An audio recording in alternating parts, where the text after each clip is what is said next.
This week we are dedicating the learning to the Refuah Shelema and the Sorot Tovot for little baby Adele Miriam Bat Michal Aliyah. Bezrat Hashem. Amen. Bezrat Hashem. Okay. So Bezrat Hashem, before we get into Shabbat, I was told that there was a question regarding women saying Birkat Torah, Birkat Kriyat Shema, and the bracha of Sefirat HaOmer. Thank you so much. So Bezrat Hashem, before we get into the specifics of the bracha, we first have to understand the concept of why there would be even a question not to say a bracha, or why there would be a question to say a bracha. And we know that there is a rule in the Gemara, in the Halacha, that says, Nashim pturot mi mitzvot aseh she'azman grama. Meaning to say that women are exempt from all positive time-bound mitzvah, which means we know that there are 248 positive commandments in the Torah, and there are 365 negative commandments in the Torah. Now, obviously, the negative commandments of you cannot do this, you cannot do this, you cannot do this, this is obvious that women are also involved in this mitzvot, and they cannot do any sort of isurim. So, for example, they obviously, there's nothing what to talk about. Can a woman eat not kosher, chas v'shalom? Can a woman not keep Shabbat? Can a woman not do any of those things? Everything that has to do with a negative commandment, women are exactly the same thing like men. When it gets to positive mitzvot, okay, so there are positive mitzvot that are just mitzvot, okay. For example, mezuzah, okay, putting up a mezuzah is a positive mitzvah, okay. Women would be also obligated in that mitzvah. Then there is positive mitzvot that are connected with time. What does that mean, connected with time? So we'll give an example. For sitting in a sukkah, okay, hearing the shofar, shaking the lulav, right? All these mitzvot are positive mitzvot, okay, but they're also limited by time, which means that there's a time frame that you can do them. Once the time frame passes, that's it. You don't, even a man doesn't have to do them once the time passes. So the Chachamim said that any mitzvah that is connected with time, the women are exempt from those mitzvahs. So, for example, for the main mitzvot that we obviously come to mind are the mitzvot of tefillin, right? Women don't have to put on tefillin. Women don't have to put on tzitzit. So these are mitzvot that are positive mitzvot that women don't have to do. Now the question arises is, when we say that the women are exempt from the mitzvot, let's say they want to do the mitzvah anyways. They want to go ahead and they want to do the mitzvah. Can they do the mitzvah? Number one. Can they also, if it's a mitzvah that requires a blessing, can they do that? Can they say that blessing as well? So in general, yes, women, if they want to do the mitzvah, they are able to do the mitzvah, even though there are some opinions that say that they shouldn't. But even though a woman is able to do those positive time-bound mitzvot. Okay, the question is, can they make the bracha? Okay, why should they not be able to make the bracha? So when we make a bracha, we say the bracha, Baruch Ata Hashem, Elokeinu melech haolam, asher kiddishanu b'mitzvotav v'tzivanu. Now, if we say that women are exempt from the positive time-bound mitzvot, then how can we say v'tzivanu, and you commanded us? Okay, so this is more the opinion of the Sfaradim.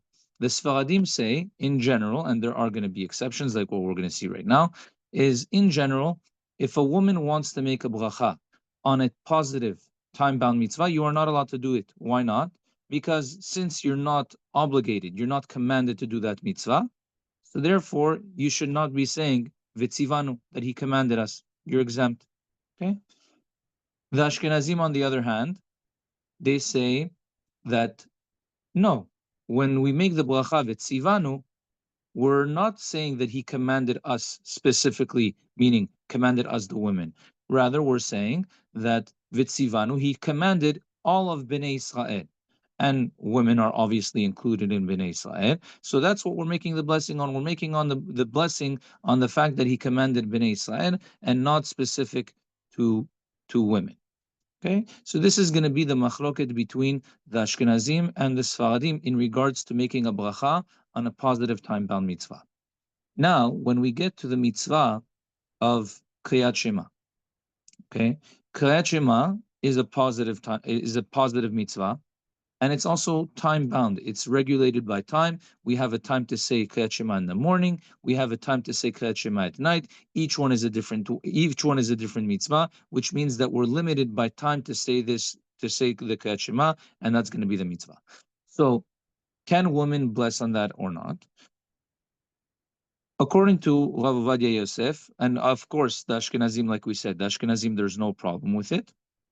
According to Rav Ovadia Yosef says that women should not be blessing on Kriyat Shema because once again it's a positive mitzvah. It's bound by time. Okay, they're not obligated to do it. Therefore, they shouldn't say the bracha on it as well. However, there are many opinions that say in regards to Kriyat Shema itself, okay, that there's a difference. There's a difference when it comes to Kriyat Shema, and again, according to these opinions, Sephardic women can do the bracha for Kriyat Shema specifically because even they say the first pasuk of Kriyat Shema there is like a sort of obligation to do it. Right, therefore they say that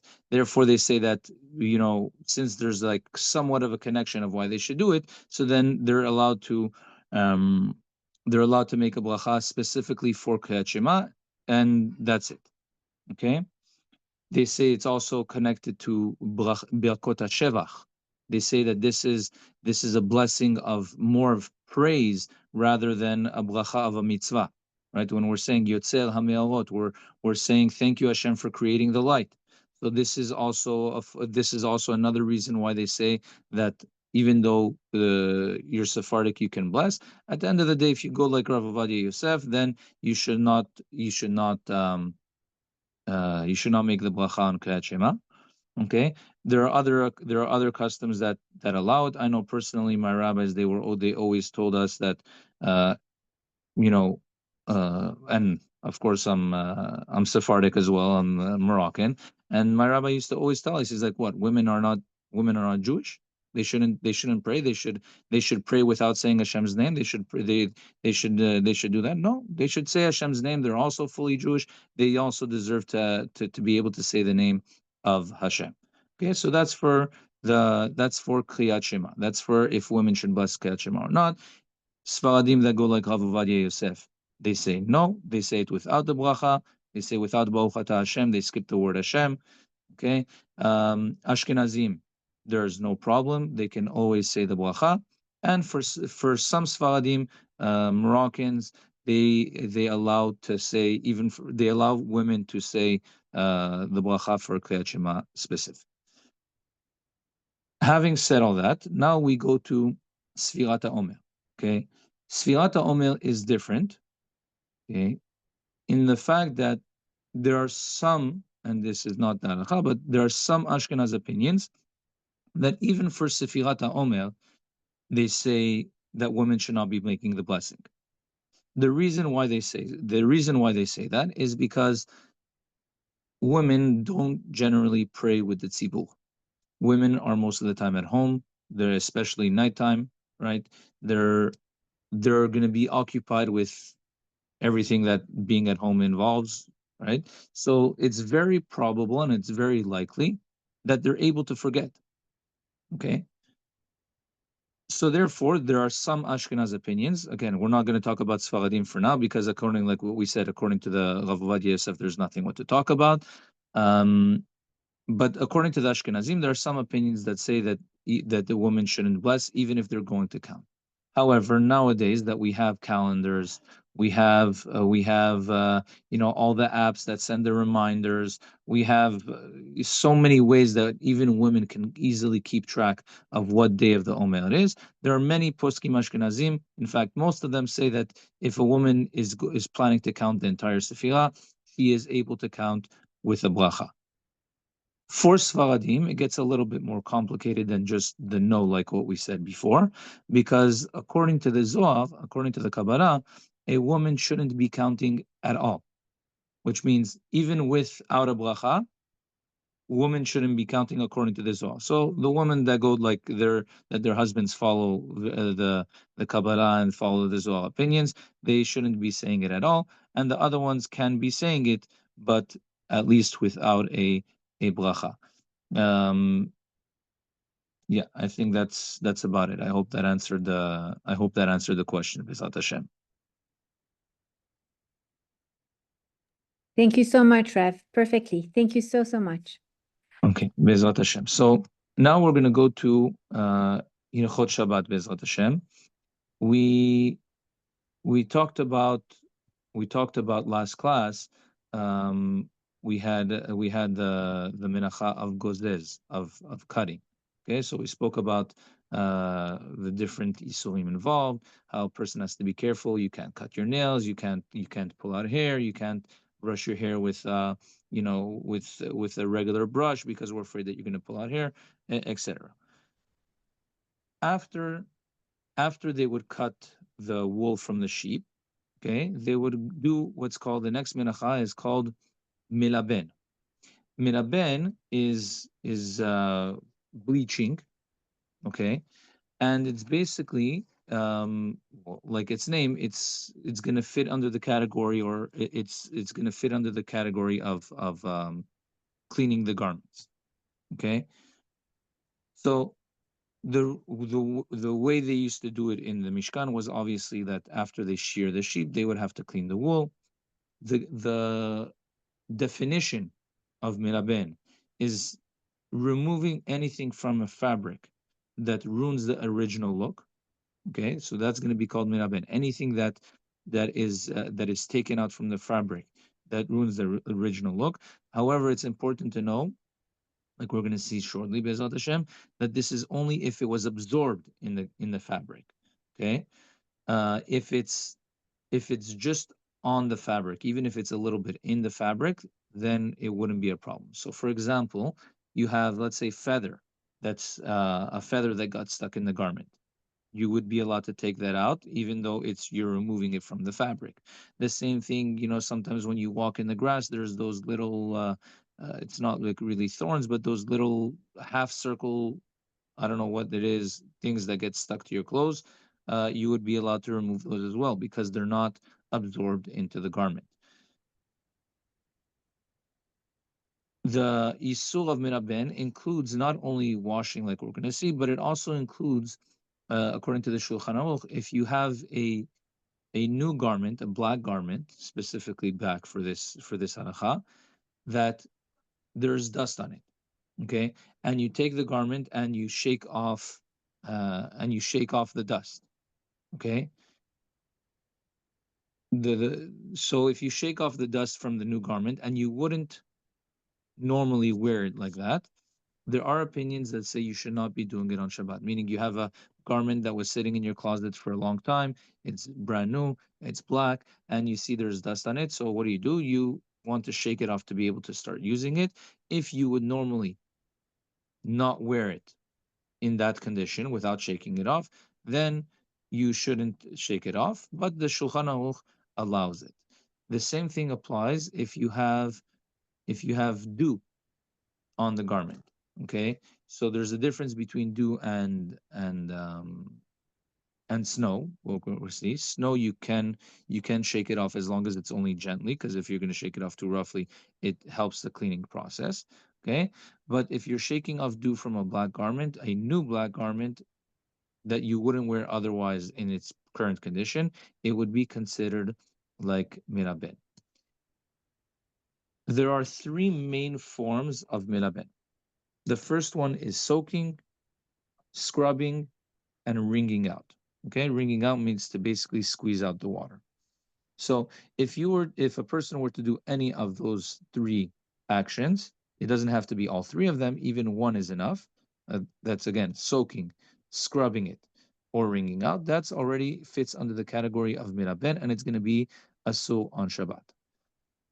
It has to be done on a material that absorbs.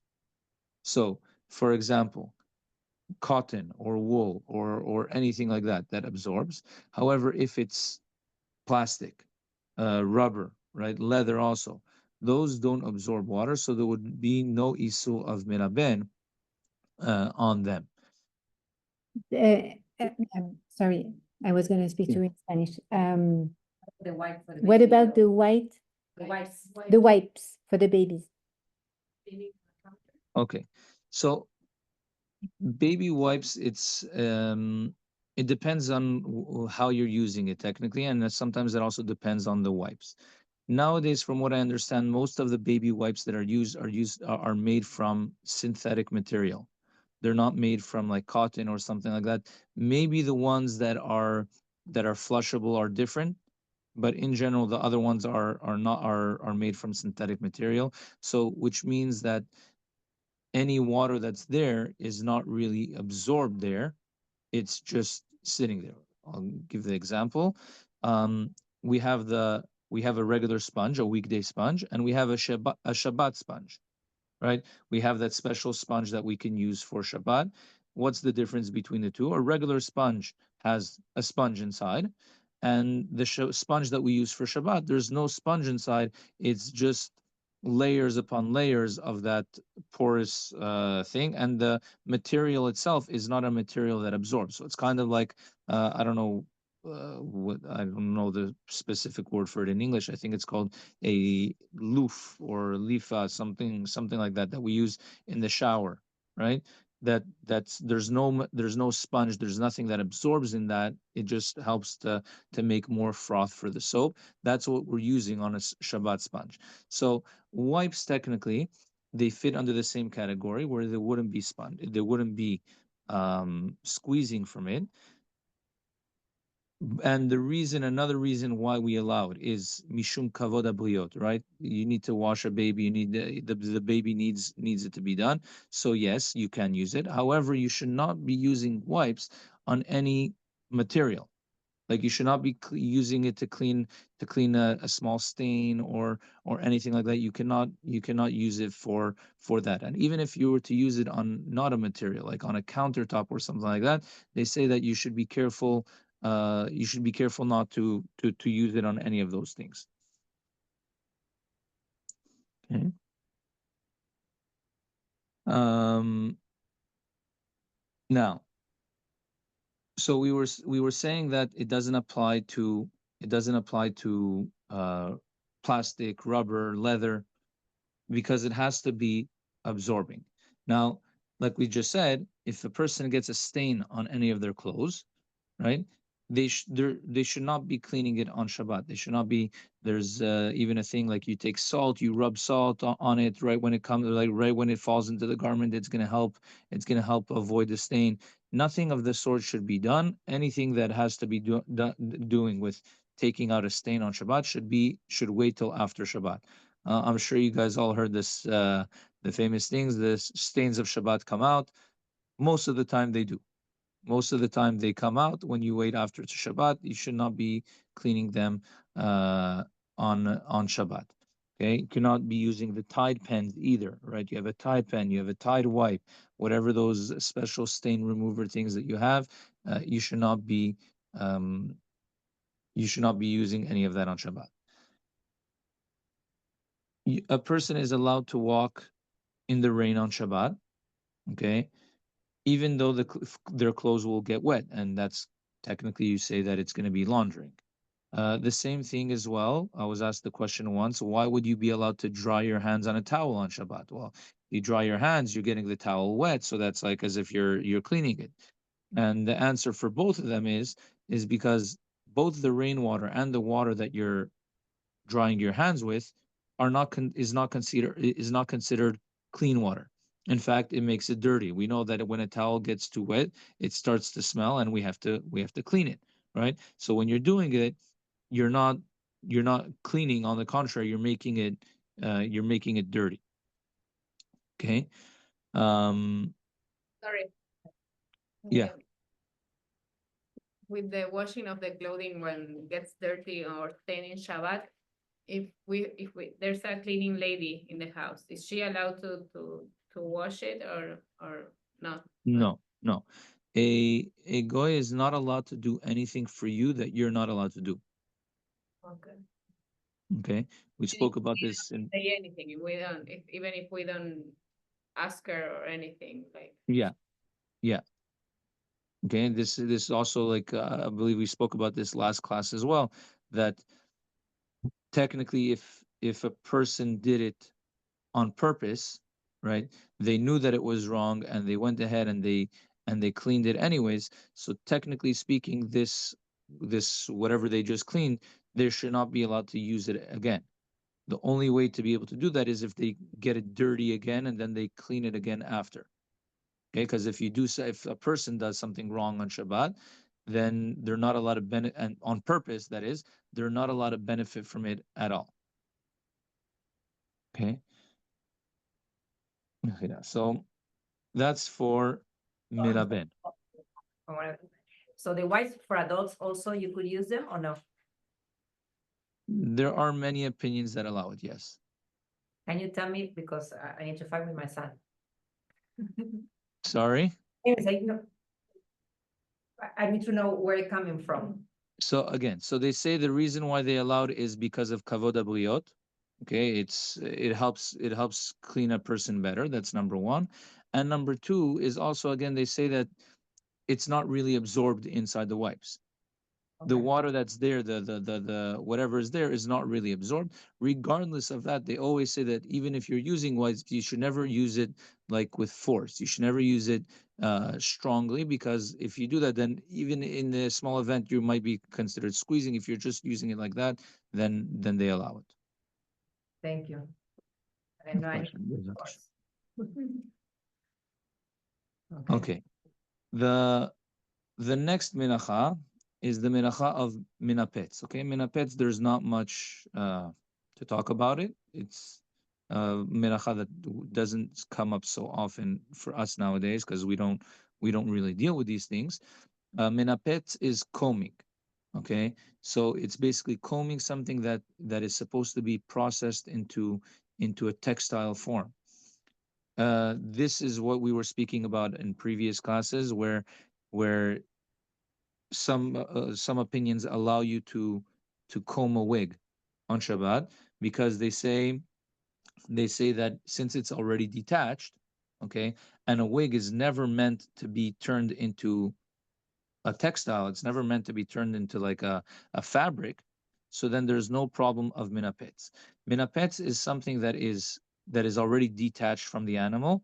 Gozez, which we learned last class, is something that is still attached to the animal. Okay, so since the wig is hairs that are already detached, it would fit under the category of minapets, and minapets is for the purpose of turning it into a textile. That's where the issue would be. And since you're not, well, I don't think after spending the couple of $1,000s on a wig, you're going to turn it into a fabric anytime soon. So they say that it's not a problem. Okay. The what the about, next minacha, sorry, okay, what about those toys? Those the toys that the girls do, like the dolls, it's the same thing. It fits under the same category. you're not doing any you're not making It again, it's the same thing like a wig. Again, it's right. It's already detached from the animal. It's not going to be turned into. It's not going to be turned into a fabric. The hair that they're using is not being turned into a fabric. So there's no problem. So they could, but you cannot make a braid on Shabbos. No, making a braid is something else. Making a braid is another issue. Okay, making a braid, many opinions say it fits under the category of bonnet, of building. Okay, some say, well, there might also be a problem of kosher after, but most again, there are different problems with making a braid on Shabbat. Okay. Now, the next minacha is the minacha of tovea, coloring. Okay. Now, coloring is one of the, obviously we know, is one of the 39 minachot, that the amount that you have to be able to color is a single string that is 4 tefachim long. 4 tefachim is each tefach is about a fist. Okay, in centimeters, it's about 8 centimeters. In inches, I'm not sure. It's going to probably be somewhere around 3 or something like that. Um, and if you color a string, even a single string, more than 4 tefachim, this is the isu of tovea. Okay, it has, in order for it to be chayav, a person has to, it has to be something that is going to last. If it's a color that's not going to last, then many times it's going to be asul. Okay, but it's called patul aval asul, meaning you're exempt, you don't get punished for it, but you're still not allowed to do it. Many things, especially when it gets to Shabbat, but especially when it gets to Shabbat, we have a concept of patur avalasu, which means that if a person does it, they're not going to get punished, but that doesn't mean that they should go ahead and do it. In fact, it's still asu. Okay, so that's the halacha if someone is going to color something that is not going to is not going to last. So, for example, if a person puts like a small bit of it's not paint, because paint can stay, but they put something on metal, or like a marker on metal, on a shiny metal, right? Like aluminum foil or something like that. It's like a regular marker that's gonna easily get erased. This is patur aval asu. Okay. So makeup also, there's a So makeups, right? very good. So makeup. I was gonna get to that, and this, I know that right away. Whenever we talk about this, is the first topic that always comes up for women. Um, when it gets to makeup, it's asul. Why is makeup asul on Shabbat? Makeup is asul on Shabbat because, yes, even though it's not going to last, right? All makeup is eventually going to come off at some point, but since we are interested in it at that moment, the purpose of putting it on is because we want it like that. We want it to look nice. We want it to be whatever it is. So that's why it would be asul. Having said that, there are forms of, let's call it Shabbat makeup. Okay. So in general, let's put it this way: lipstick, for sure not. Like, a woman should not be putting lipstick on Shabbat. Besides for the problem of coloring, there is also the problem of mimachek, right? Where you're erasing part of the whatever the lipstick, the stick, you're erasing that. That should not be put on. That should not be put on Shabbat. There are forms, the same thing with the eyeliner. It's a pencil, you're coloring. There's nothing what to talk about for those things. There are other forms of makeup that are in powdered form. Okay, so makeup that are in powdered form, there are opinions that permit this on Shabbat, because they say at the end of the day it's just a powder. Okay, it's not like a marker or a crayon or something that you're doing. It's a powder, it's air, it's dust, whatever it is. So that's not going to be considered fully coloring, especially since, like what we said, it's not something that's going to last. Okay. um another form of coloring would be if a person wants to polish their shoes. Okay, if you want to put on shoe polish on Shabbat. So even though the shoe is technically, you can say it's already black, or it's already whatever color it is, and you're just adding onto it, it's still at least going to be an Isur Shabbat, which means that if someone did it by mistake, they would be allowed to wear it. If someone did it on purpose, they would not be allowed to wear it at all. Okay. Um, okay, we spoke about the makeup. Okay, sorry. You would not be allowed to put up as a makeup. Like we said, with the makeup, the only makeup you can put on would be powdered form, not if there's any cream or any sort of like lotion involved. If there's any sort of lotion or cream, that would not be allowed in terms of makeup. In terms of just general um, creams, like hand lotions or stuff like that. There are opinions that allow it on Shabbat. Okay, so when we're talking about creams over here, we're talking about creams of makeup that color. This is not that would not be allowed. Having said before that a woman is not allowed to put on lipstick on Shabbat, however, they can do like a natural lipstick. What do I mean by that? I mean by eating foods that are going to color their lips red. Like for example, you eat like a really juicy strawberry, right? So that's going to leave a little bit of red. You would be allowed to use that to do that on Shabbat, okay? Because at the end of the day, it's food, and okay, it happens as a byproduct. That doesn't really bother us, okay? All right, what about deodorant? Deodorant. So stick deodorant should not be used, okay? If it's a spray, there's again a spray. We spoke about this when we got to perfumes, that it's okay. It's I okay to use the spray. okay. But not las barras. Okay. Okay, as long as we're not spraying directly onto directly onto a garment itself. A garment might be more problematic, but if we're spraying it onto our bodies, it's okay. And we also said last time that there are some Ashkenazim that say that they don't want you spraying it directly on the body. They want you like spraying it like right in front of you, and you kind of like walk into it instead of spraying it on you. But again, okay, that's for the spray. Can you close the door? Okay. Um, when we said that you're doing it with the strawberries, again, the purpose was not to color your lips, meaning not that you not that you're eating the strawberries so that you can have the lipstick. The way that the reason why we allow it is because it only happens by the way, which means that you're eating it, and as a result, your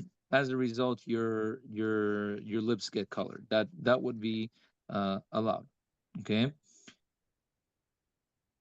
This next halacha is a little bit complicated because it's a little hard to follow, but again, this is why we learn. The halacha says like this: if a person eats um, fruits like what we were just talking about, that kind of stain. Okay, so for example, a person is eating beets, a person is eating like what we said, a person eats um, strawberries, right? Pomegranates, cherries, all those fruits that can stain. The halacha says that you should avoid cleaning it on a napkin. Okay, you should avoid wiping your hands afterwards on a napkin with it, because it causes the color that was on you now to stain the towel or whatever, the napkin, that whatever you're using, and that would be kind of coloring. Again, so let's put it this way: it's not 100% coloring. It's not like fully asul, but the Shulchan Aruch does bring it down, and a person should try to be careful for it. Which means that if the person's hand is dirty from the strawberries or whatever it is, okay, now the way to clean themselves would be to wash it off. Okay, you should wash it off and then dry your hands after you wash it off. But you should avoid cleaning it with a napkin. Okay. When it gets to putting band-aids on Shabbat, okay, it's kind of the same thing. Okay, it's kind of the same thing where if a person is freely bleeding at that time, they should not put a band-aid directly on the blood. Rather, they should wait for the or rinse it off, right? Rinse it off till the blood base more or less stops, and then they can put on they can put it on. There are those that say that if you're going to use, like, let's say something that's already red, that it would be okay because you're not really doing anything to it. And others say on the contrary, that's even worse because now you're helping bring out the red color even more. So again, the best thing if a person is actually like is bleeding, to first wash it off, to wait till like it's clean, and only then put on the band-aid, and not to put it on while it's still bleeding. Okay. At the end of the day, even if it is bleeding and a person puts on a band-aid on it, it's not like, let's put it, there are opinions that allow it. There are opinions that allow, but like what we said, it's better to first rinse it off. It's better to first allow the water to clean it, and then only then put it on afterwards. Okay. Another thing that fits under the category of tzovea would be, there are people that they have colored glasses. What do I mean by that? There's I don't know, there's a name for them, but there's glasses that, depending on if you're indoors or outdoors, they can switch colors. Okay, so when you go outdoors, the let's say the sun rays cause the glass itself to tint, and then it turns the glasses black, right? It makes them kind of like sunglasses. You would be allowed to use such glasses on Shabbat. Okay, and it wouldn't be considered like coloring. There's a similar concept which I know also some people have asked me in the past about colored mugs. Okay, where you have cups that, depending on if it's cold or not, it turns a certain color, right? So as long as you're not changing the color yourself, there wouldn't be a problem with it, even though there are some that I think some Ashkenazim are strict when it comes to it. So you have like the cup that you put it in the freezer, and then after you put it in the freezer and the cup becomes cold, it turns blue or whatever. So putting it in to make it turn blue would fit under the same category as the glasses, and again, at least for Sfadim, there wouldn't be a problem. For Ashkenazim, there are I saw Ashkenaz poskim that are machmir with this. Okay. Another question that comes up with with coloring is a person allowed to suntan on Shabbat? Okay, Baruch Hashem, we live here in Miami. We get to enjoy the sun a lot. Especially, we have people that come, especially to Miami, to be able to do that. Would you be allowed to sit in the sun in Shabbat and basically get a tan, which might fit under the category or not of tzovea or not? The Halacha says that yes, you can. Okay, there's no problem. It's also, even though it's like there might be some uh, medical benefits from it, right? You're getting the vitamin D. There's no problem with that per se, but however, there would be a problem if a person stays too long. Okay, if a person stays too long, because then afterwards they get burnt, and that you're not supposed to cause yourself any distress on Shabbat. So if a person were to go outside to suntan, they would have to make sure to not be outside too long, so that they don't get burnt. Okay. Another thing that comes up is, we have some people, they have like it's like a small pod that they put in the toilet bowl, so that when you flush the water, the water becomes a certain color, and it also helps to make sure that there's like a good smell. you would be allowed to use this on Shabbat, and there's no problem with coloring, and there's no problem also with making the smell. It's something that you wouldn't have a problem with doing on. You wouldn't have to take it out on Shabbat. There is no problem with coloring food on Shabbat, which what I mean by that is, meaning if you're going to put something into food that's going to cause the color to change, okay, you would be allowed to do that, because there's no coloring when it comes to food. So if a person wants to put I think it's called cumin, in Hebrew it's called kalkum, okay, you put it in, and we all know that it causes very nice stains if if it gets onto a person's clothes. So even if you put it in and it causes the food to turn yellow, or even uh, consomme, right? You put it in and it causes the food to turn yellow. You would be allowed to use that on Shabbat, and there's not a problem with it. The only issue that might arise is if you put it into the pot. If you put it while it's still in the pot, that would be a problem, because then it would be considered like you're cooking. You're cooking the spice that you're putting into the pot, so you wouldn't be allowed to do that. The same thing applies. Let's say if a person wants to use their challah, like the bread, to like clean up some sauce that's in the plate, okay, and the sauce is like a red, like, right, you're cleaning like a beet sauce or something like this, or even balsamic vinegar that's for sure going to turn the bread a certain color. You would be allowed to do that. The only issue that, again, that arises with something like that is you have to be careful not to squeeze it afterwards. Okay, meaning you should do it gently. There's no problem with, the same way we said there's no problem with coloring in foods, there's also no problem with coloring liquids. So for that reason, there's no problem with making a coffee on Shabbat, even though you're turning the liquid black, right? The same thing with tea.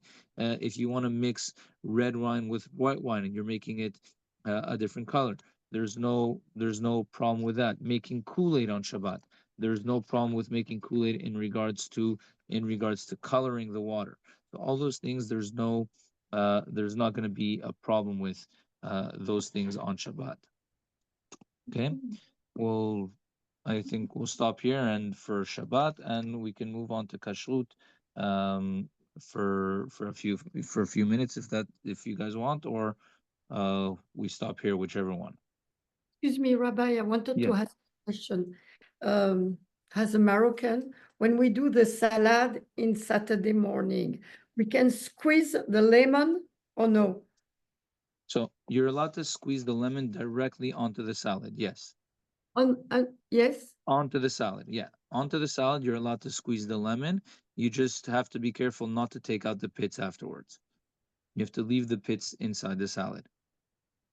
I have to leave. I didn't get The what you. pits, les pépites, Ah, Seeds, okay. yeah. you have to leave them inside the salad, meaning you're not allowed to take them out. Ah, okay, okay. They need to go in the salad. So with we the- can- Okay, when you squeeze the lemon, it has to be on food. So for example, if you're gonna be using if you're gonna want to make lemonade, right? So the you would have to make sure to squeeze the lemon onto the sugar and not onto water. Okay, so you have to, for making lemonade on Shabbat, the order goes sulam. Sulam in Hebrew means ladder, but it's just to tell you the letters of how to do it. Sukar, you first put the sugar, you pour the lemon, or you squeeze the lemon on the sugar, and on top of that you add water. That's how you would make lemonade on Shabbat. If we want to test the salad when we are doing, we have to make the kiddush before. So it depends what tasting is. If you're gonna eat a little bit, then yes. Okay. If you're literally just gonna like suck it a little bit, then no. If you're gonna like suck the like, sometimes you make like a dressing and you put your finger into the taste to see if it's missing salt or whatever. For this, you wouldn't necessarily need kiddush. What about if I already have lemon juice already squeezed in a jar? Can I add it to water or not? Yeah, no problem. No problem. The whole problem is the squeezing. Don't squeeze in the lemon straight to the water. Thank you. Okay, Thank you. with pleasure. So you want to start a new recording, Bezat Hashem? I- It's too yeah, late. we have to leave. It's- Thank you I so think much. it's 2:30 already, Rav, but thank you so much. That's very All nice right. of you. Thank you. No problem. Thank Bezat you Hashem. so much, Rav. Besimcha. Be'atzlacha. Amen. Thanks,